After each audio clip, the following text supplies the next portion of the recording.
supporting the job as they are. المقاومة الفلسطينية الآن رئيس المكتب السياسي لحركة المقاومة الإسلامية حماس. وأعلن عن سعادتي بهذه المشاركة مع هذه النخبة الواسعة من رواد الأمة، رواد القدس، في هذا المحفل الكبير الذي تستضيفه تركيا العزيزة. وأعبر عن عظيم الشكر والتقدير لكل القائمين على هذا المؤتمر ولدولة تركيا المستضيفة لهذا المؤتمر ممثلة برئيسها الرئيس حول فلسطين، حول القدس، وحول الأقصى. وقالوا إن جميع أطياف الدولة تود لو استطاعت المشاركة. وبارك في مركز علاقات تركيا والعالم العربي والائتلاف العالمي لنصرة القدس وفلسطين بانعقاد هذا المؤتمر، وهنأتنا عليه وتزجي لهم التحية فردا فردا من أبناء الأمة وأحرار العالم. ورحبوا بكم جميعا في اسطنبول شقيقة القدس رئاسة الجمهورية، أو التحفيز الثوري بمنطق الاحتجاج والثورة. نؤجج نار الحماس. أهلا وسهلا بكم حضورا كراما، فردا فردا، واسما اسما، وموقعا موقعا. واسمحوا لي من خلالكم أن أوجه التحية إلى أرواح الشهداء،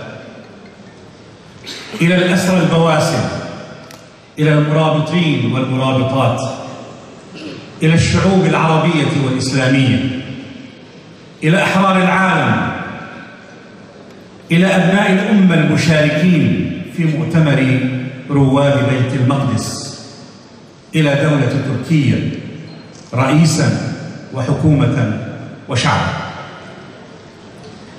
أيها الإخوة والأخوات، ينعقد هذا المؤتمر هذا العام تحت شعار أمة رائدة للقدس عائدة، لتحقيق جملة من المفاهيم والمضامين والرسائل الأساسية. أولها التأكيد على الدور الريادي لهذه الأمة وقواها الحية، وتؤكد مسؤوليتها تجاه فلسطين والقدس ودعم أهلها والحيلولة دون تنفيذ المؤامرات والمكائد والاستفراد بالشعب الفلسطيني. وثانيها التمسك بقضية القدس عنوانا وبوصلة للصراع والتدافع مع المشروع الصهيوني، حيث تمثل القدس بالنسبة لنا وبالنسبة للأمة مشروع عمل، وتقدم حالة إلهام لشعوب الأمة بأسرها. لذا ينبغي تبنيها واستعادة ثقة الجماهير، هذه الجماهير المحتشدة، بمشروع تحريرها والعودة إليها بإذن الله تعالى. ثالث هذه المفاهيم، أردنا من هذا المؤتمر أن نسلط الضوء على خطورة صفقة القرن وعمليات التطبيع وتوضيح مخاطرها وعناوينها، ليس على القضية الفلسطينية لوحدها، وإنما على مستوى الأمة بأسرها. رابعها إطلاع هذه الأمة المحتشدة اليوم، والتي تمثل أكثر من 55 إلى 60 دولة جاءوا من أصقاع هذا العالم، لكي نطلعهم على آخر مستجدات القضية الفلسطينية وتطوراتها فيما يتعلق بشأنها الداخلي وشأنها العام، المصالحة الوطنية والتهدئة والحلول الإنسانية المطروحة على شعبنا في فلسطين وخاصة في القدس. أردنا في هذا المؤتمر أن نعرف الأمة بإبداعات صمود هذا الشعب الفلسطيني أمام العدو الصهيوني من خلال مسيرات العودة أو البوابات الإلكترونية في المسجد الأقصى وعمليات المقاومة بكل أشكالها الشعبية والمسلحة على حد سواء. أردنا أن نؤكد على كشف جرائم هذا العدو وتوضيح انتهاكاته التي تمارس في القدس وفي غزة وفي الضفة وفي منطقة 48 ومع الأسرى والجرحى واللاجئين الفلسطينيين في الشتات، وطرح برامج عملية من أجل التعامل مع هذه الانتهاكات وهذا الذي يتعرض إليه الشعب الفلسطيني. أردنا أن نبرز جهود هذه الأمة في محطات هذا العام، عام 2018 2017 2018 التي قامت بها ضد قرار الاعتراف بالقدس عاصمة للكيان الصهيوني والتضامن مع مسيرات العودة وعرض لأهم التجارب التي تميزت بها الأقطار في كل مكان وفي كل دولة. بسم الله الرحمن الرحيم. أيها الأمة وأيها أبناء الأمة، السلام عليكم ورحمة الله وبركاته، مع حفظ الأسامي والمناصب.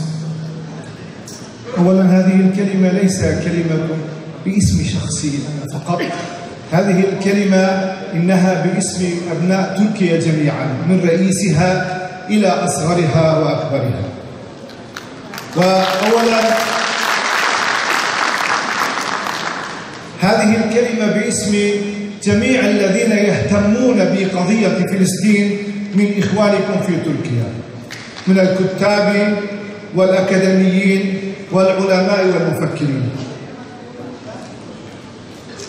قبل 100 سنة ضيعناها، لكن سنستردها بإذن الله تعالى. وأبطال هذه الأمة، أبناء هذه الأمة، اجتمعوا على كلمة واحدة: إننا يجب علينا أن نسترد هذا المكان المقدس، وأن القدس ليس هي مدينة عادية، إنها خلقت في السماء وأسست في الأرض، إنها بوابة للسماء، وإنها مكان المعراج لرسول الله صلى الله عليه وسلم. مع أهميتها، أولا إنها شرف لنا، والآن للأسف عار علينا إنها تحت الاحتلال، لكن سترجع بإذن الله عز وجل. لا أطيل عليكم، قبل بسنوات في كلامنا مع أبو الوليد قلنا: نحن أبناء تركيا، قلوبنا معكم وجيوبنا معكم وسيوفنا معكم إلى الأبد، حتى أن ترجع القدس حرة بإذن الله عز وجل. هذه المبادرات وهذه المؤتمرات وهذا الحشد العظيم إنه يدل على أنها هي قادمة، ونحن إليها قادمون لأن نرجعها إلى كما كانت من قبل. البيوت مغلقة، لكن المفاتيح بيدنا، وإن مفتاح القدس بيد هذه الأمة، وسيرجع عن قريب بإذن الله عز وجل.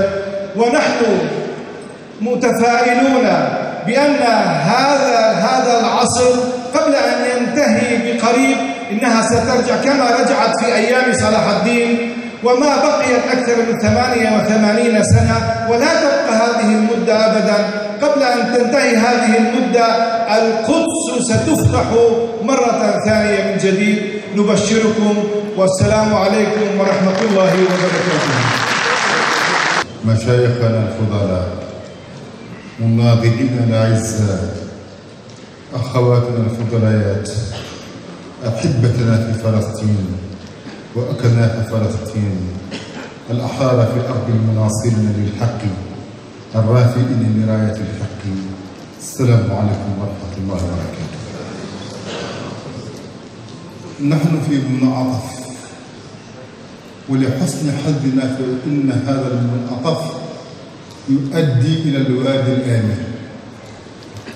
بعد أن استغلت الأمة لسلامات خلت بفكر الخوى،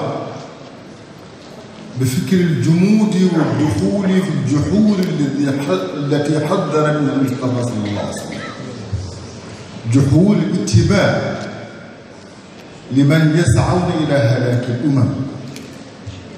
ولله الحمد والمنة، فإننا اليوم نعيش حالة السهوة، صحوة في الضمائر، صحوة في العقول، صحوة في الأفكار، صحوة في العطاء، صحوة في التضحية.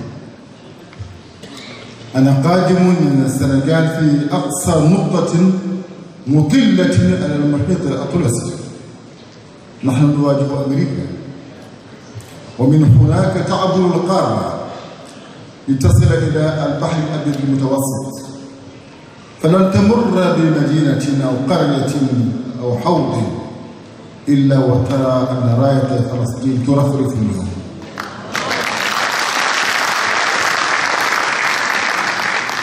حاولوا أن يسلبوا التاريخ، فأنتم تعرفون أن التاريخ صلد صخر صلد، ومن ينطحه يرتد منكسرا، فبقي التاريخ وراح أولئك في النسيان. فاليوم أبناؤكم وإخوانكم وأخواتكم بايعوا الله وبايعوا رسول الله صلى الله عليه وسلم، وبايعوا الفاتحين من قبل ومن بعد بأنهم من يتخلفوا عن ركب الفتح القادم. لكن هذا الركب يحتاج إلى رائدين، فإن الرائد لا يكذب أهله. يحتاجون إلى علماء يتمسكون بالكتاب بقوة ويقرؤونه بوعي ويفسرونه بهدى ويؤولونه بصدق ويقودون الحق بالحق إلى الحق. ويحتاجون إلى مفكرين يمنعون الغبش من أن يحول دون الرؤية الثاقبة. ولذلك فإننا حين نلتقي بهذا الكوكب من العلماء والمفكرين وصفوفا أخرى وأبحورا أخرى أمثالكم وأمثالكم بالمئات والآلاف يترصدون خطى العدو ويحاصرونه، فما يمر به اليوم العمل الفلسطيني يبشر بصباح مشرق. هذه ليس أماني، وإنما واقع ممتد صلب نعيشه يوميا على الأرض. ولذلك فهذا المؤتمر سيكون له ما بعده كما كان لأول طلقة أطلقت ما بعدها، كما كان لأول كلمة صادقة قدمت ما بعدها، كما كان لأول شهيد رقد مرتاحا قرير العين لما بعده. فإن العطاء لفلسطين عطاء للأمة، إحياء لميراث محمد، فتح جديد لبوابة السماء، ربط من جديد بين الأرض والسماء. ولذلك فالشرف لنا وليس لفلسطين، فقد شرفها الله ومر بها محمد صلى الله عليه وسلم وأمن بها الأنبياء. هذا المسجد الذي بني في حديث أبي ذر على 40 سنة بعد المسجد الحرام، فيكفي شرفا. أما نحن فنبحث عن مثوبة الله التي وعد بها من يجاهد في سبيل الله، الذين أخرجوا من ديارهم وقاتلوا وقتلوا هؤلاء الذين قاتلوا وقتلوا إن الله وعدهم بالتمكين لأنهم يقدمون رسالة للبشرية ويحمون بيوت الله، ولولا دفع الله الناس بعضهم ببعض لهدمت صوامع وبيع وصلوات ومساجد يذكر فيها اسم الله كثيرا، ولينصرن الله من ينصره لأنه القوي العزيز. فحين نعمل للقوي العزيز فيجب أن نكون أقوياء أعزاء، فإن هذه القضية لا تحتاج إلى أذلة ولا الخانعين ولا التابعين ولا المنبطحين، وإنما إلى رجال ونساء وأطفال وعلماء ومفكرين وفنانين قائمين على أقدامهم رائفين رؤوسهم ناظرين إلى السماء ينتظرون المدد منه وليس من البيتين لا الأبيض ولا الأحمر. أباكم الله وسددكم ونفع بكم ورفع بكم راية الحق وجمعنا وإياكم في نصرة فلسطين. والسلام عليكم ورحمة الله. Attığınız her adım bizim adımımız. Akıttığınız her gözyaşı bizim gözyaşımız. Dökülen her damla kan bizim kanımız. Biz Kudüs'süz yapamayız. Kudüs bizsiz. Ümit var. Geleceğe güçlü bir bakış var. Ve gelecek Allah'ın izniyle öncelikle Kudüs'te ve Filistin'de yaşayan kardeşlerimizin ve bizim olacak. Kimse ise kapılmasın. Bu ülke, bu millet ve dostlarımız ayağa kalktı. Diriliş başladı. Diriliş sadece Kudüs'te değil. Sadece Filistin'de değil. Dünyada başladı. Ve bu dirilişi hiç kimse ama hiç kimse durduramayacak. Onun için sadece Gazze'yi abluk altına almakla kalmıyorlar. Türkiye'ye özellikle operasyonlar yapmaya çalışıyorlar. Bir tarafta gezi olayları, sonra 17-25 Aralık darbe girişimi, ardından 15 Temmuz'un o kötü günleri ve içimizdeki hainlerin uluslararası işbirlikçileriyle yaptıkları ihanet. Ümmet diriliyorsa ondan sonra önünde duracak hiçbir şey yoktur. Bu ümmet, bu millet hep beraber yürüyor. Dirilişin sembolleri var. Gazze'deki kardeşlerimiz, abluk altında kalan kardeşlerimiz, şehit olan kardeşlerimiz, yaralanan, gazi olan dostlarımız. Sadece orada değil, bu coğrafyada insanlar kan akıtıyor.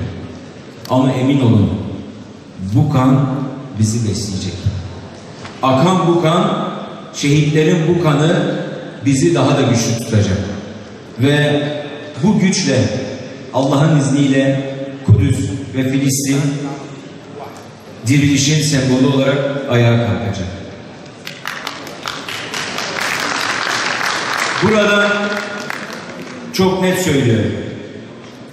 Türkiye'nin duruşunu Sayın Cumhurbaşkanımızın ortaya koymuş olduğu o güçlü iradeyi belki birileri görmek istemeyebilir. Duymak istemeyebilir. Velev ki habersiz olabilir. Ama buradaki dostlarıma sesleniyorum. Bu ülkenin lideri olan Recep Tayyip Erdoğan'ın en önemli konularından bir tanesi Kudüs'tür, Filistin'dir ve İslam ümmetidir.